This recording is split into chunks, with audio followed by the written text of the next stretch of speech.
our featured speakers. As a media professional, I've had the very good fortune to be engaged by people that love to offer opinion, especially as it relates to politics, particularly at my time at CNN. They say that some base their political opinions on a whim while others do the work and base their opinion on a real deep desire for progress. We have all witnessed Donna Brazile share perspective about issues that relate to minorities and to all citizens of the United States. She is not a shy woman. She is bold, she is informed, she is dedicated, and this woman is very committed.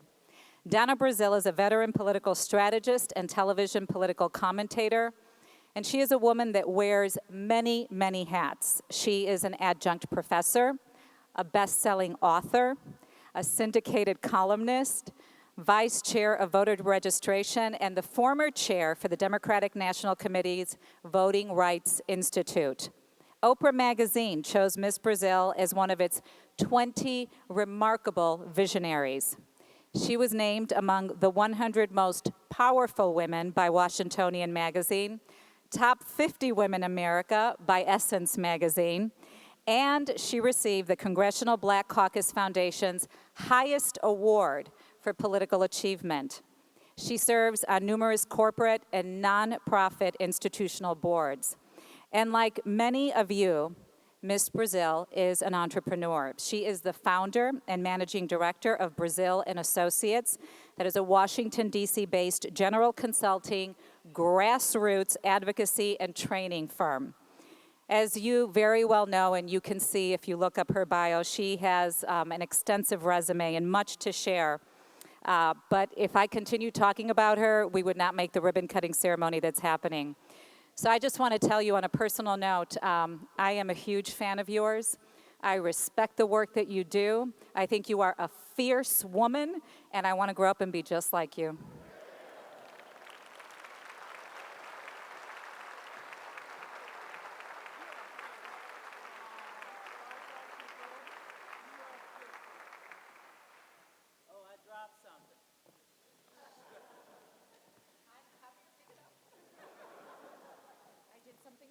Oh, God bless you. Good morning. Good morning. Good morning. The first one is from the heart, the second is from the head, the third is from the body. It is great to be here in the remarkable, beautiful city of Chicago.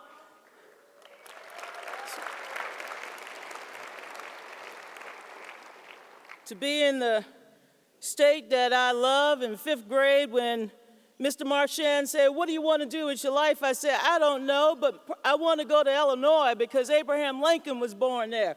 And they told me, "No, it's another state." I said, "I still want to go to Illinois." I got my card here. Ladies and gentlemen, I sat next to the president of United Airlines. I fly to friendly skies every week of my life, and to sit next to the president, I wrote his name down because when I get on my flight back home today, I'm going to tell everybody I sat next to your president. Yeah. The good news is that he's just not flying here and flying there. United is flying all across America, all across the world. And yes, United Airlines is making a difference in the communities that they're serving. I am so pleased that my airfare is going back into the community. That $1 billion, sir, you made me so happy. I ate all my eggs this morning. Thank you. Governor, it's so good to see you. Congratulations, sir. And I just want to let you know I'm a Catholic girl, so unlike those Baptist preachers that sometimes get up before you, I'm going to start low, go slow, rise high, strike fire, and come and sit myself down. It's a beautiful thing to see a new governor. Look at him. He's new today. New governor. Just took office. His hair is not gray yet. It's all right. When it gets this color, you just know that you did something good. Let me thank, first of all, where's my thank you for that gracious and kind introduction. She forgot to mention that I'm an actress. I've appeared on The Good Wife 3 times, A House of Cards twice, including this season, episode 11, if you want to. But Governor, after all these years in politics, I'm probably best suited for the Game of Thrones. I've handled everything but dragons in my life. Let me just thank all of you, thank the sponsors, thank the Chicago Minority Supplier Development Council, thank you to its parent organization, the National Minority Supplier Development Council, all of the amazing sponsors, all of the leaders who are here, the elected leaders, the champions of diversity and inclusion. Thank you so much. Thank you for your commitment to growing our economy and creating jobs and opportunities for all Americans. And looking back at your history, you have made tremendous strides, opened so many doors, and created a pipeline that have enabled others to soar. You are the champions. You are the ones who have made it possible, and you are the leaders who are going to help grow this economy into the future.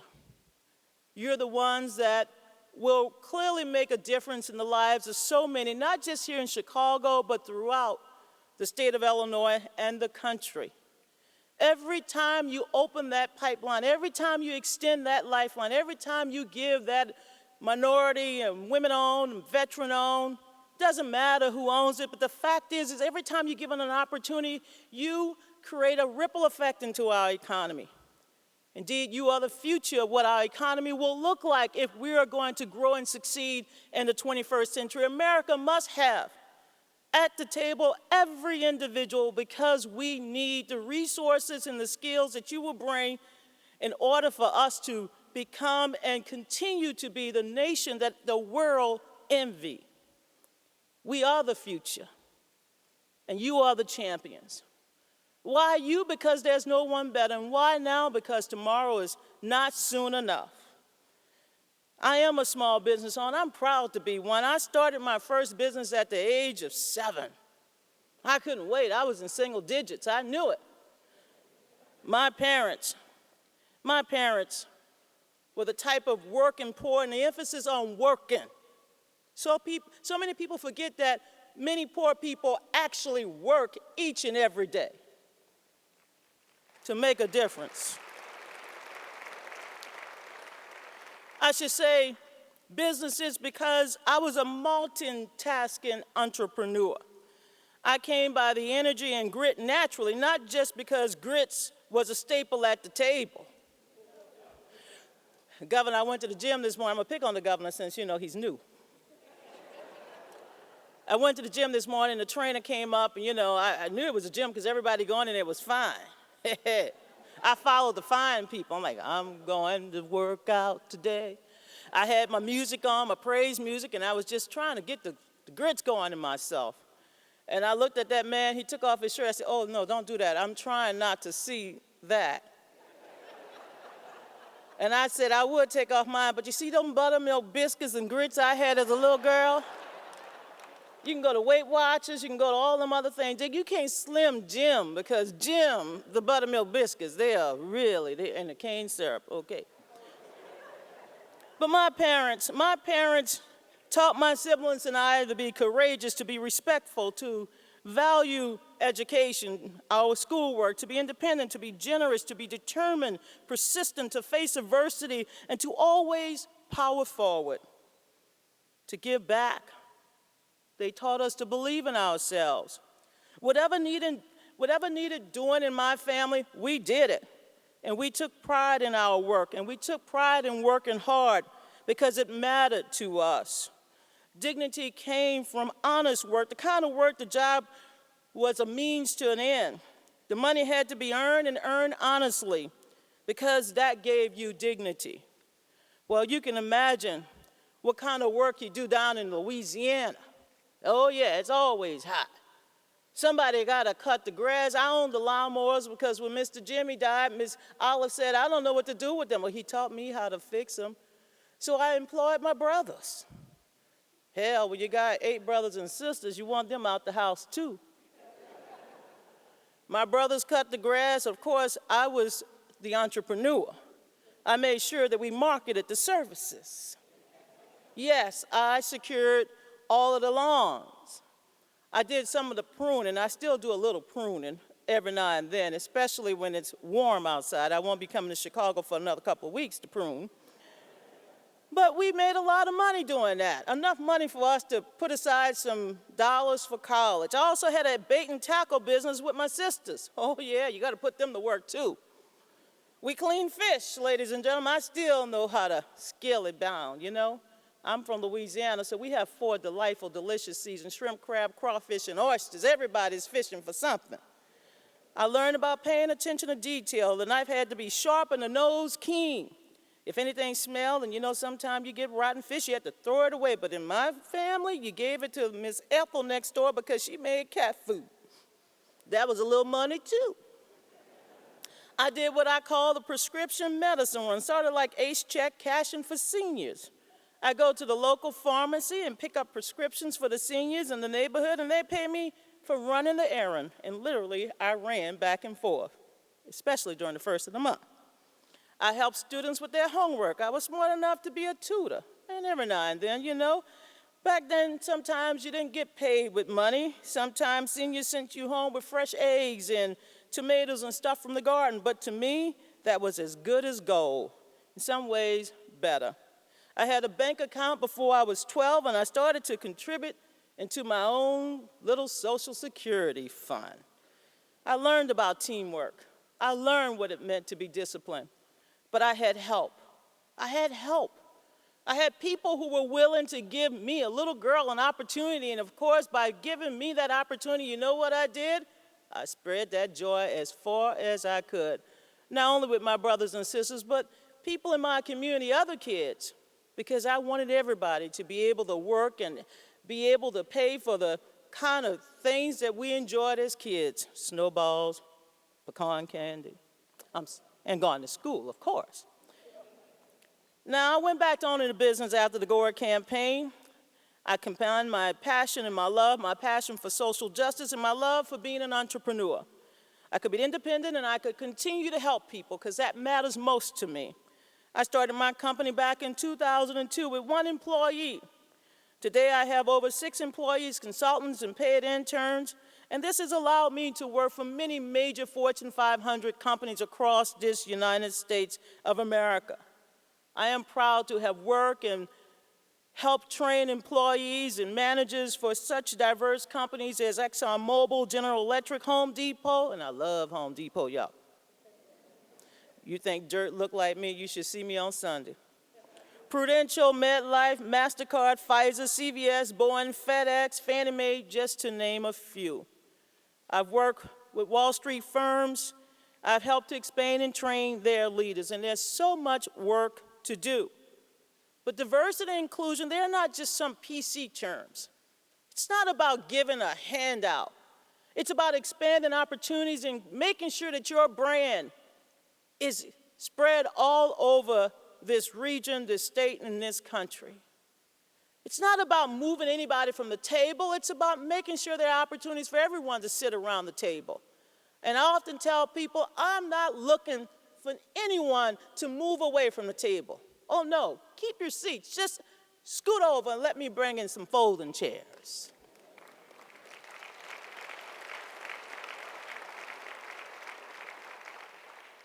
You should have seen me when I was campaign manager. I used to tell those guys, I used to laugh at them. What's wrong? What's wrong? I'm about to change all of this.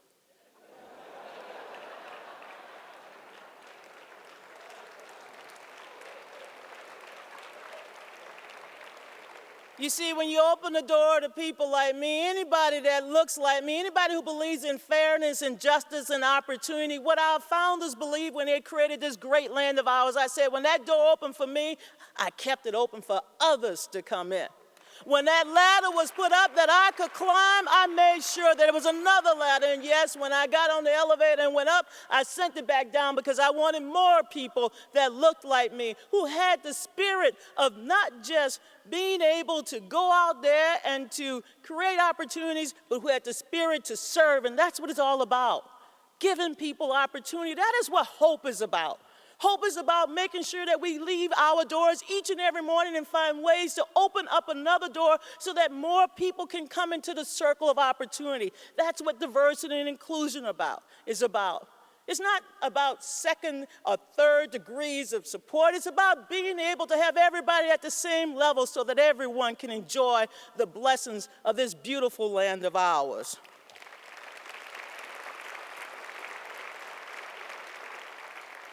You know, now more than ever, the rapid changes in our nation's demographics demand that we look for ways to expand partnerships and create more opportunities to improve the economic situation and the economic status of minorities. Oh yeah, I said it. I believe it. Give a child a chance. Someone took a chance on me, the daughter of a maid and the father who was a janitor. Jean and Lionel raised Cheryl, Sheila, Donna, Teddy, Chet, Lisa, Demetria, Kevin, and Ziola. Put 8 out of 9 of us through college being a maid and a janitor. They didn't judge us. But they told us that to whom much is given, much is required.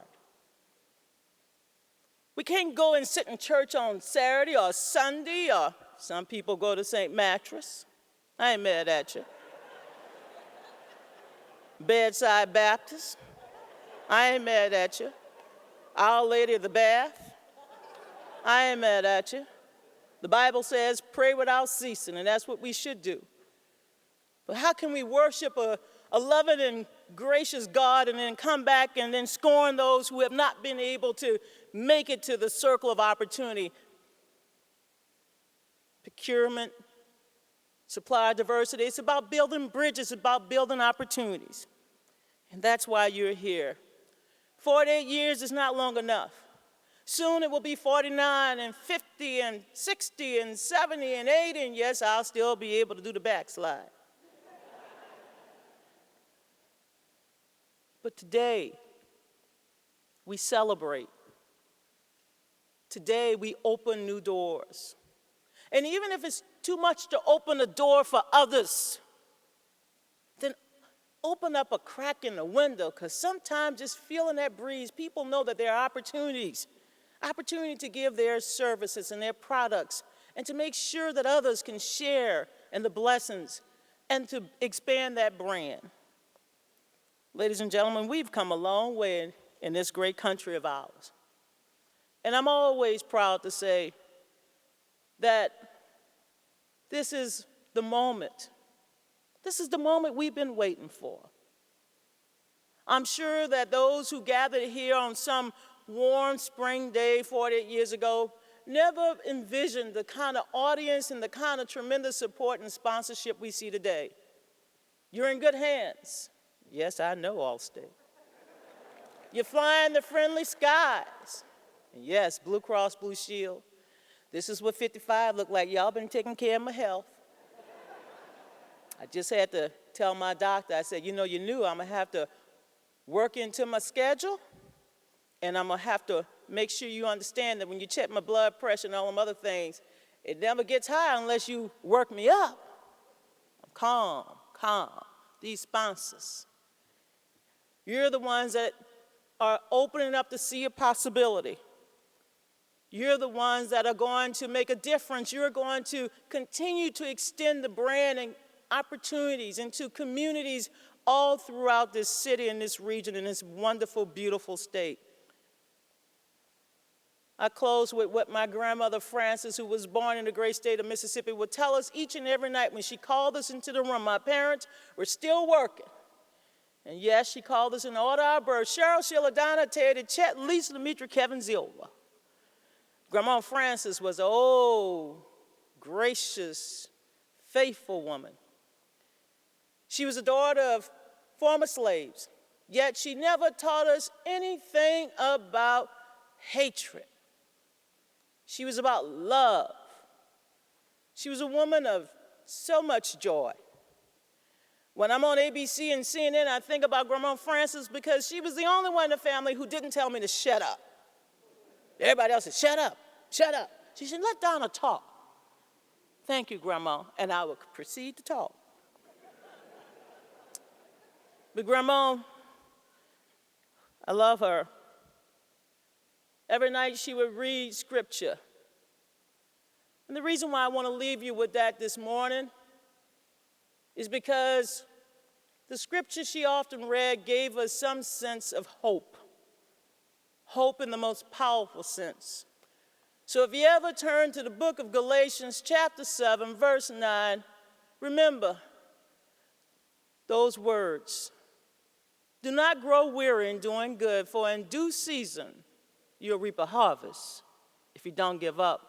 Ladies and gentlemen, 48 years, the harvest is coming. 48 years, we're going to plant those seeds of possibilities. 48 years, we're going to see our harvest in the next 10, 15, and 20 years because we're not going to give up. We're going to continue to extend it. God bless you all. God bless the great city of Chicago, and God bless the state of Illinois. Thank you so much. Thank you.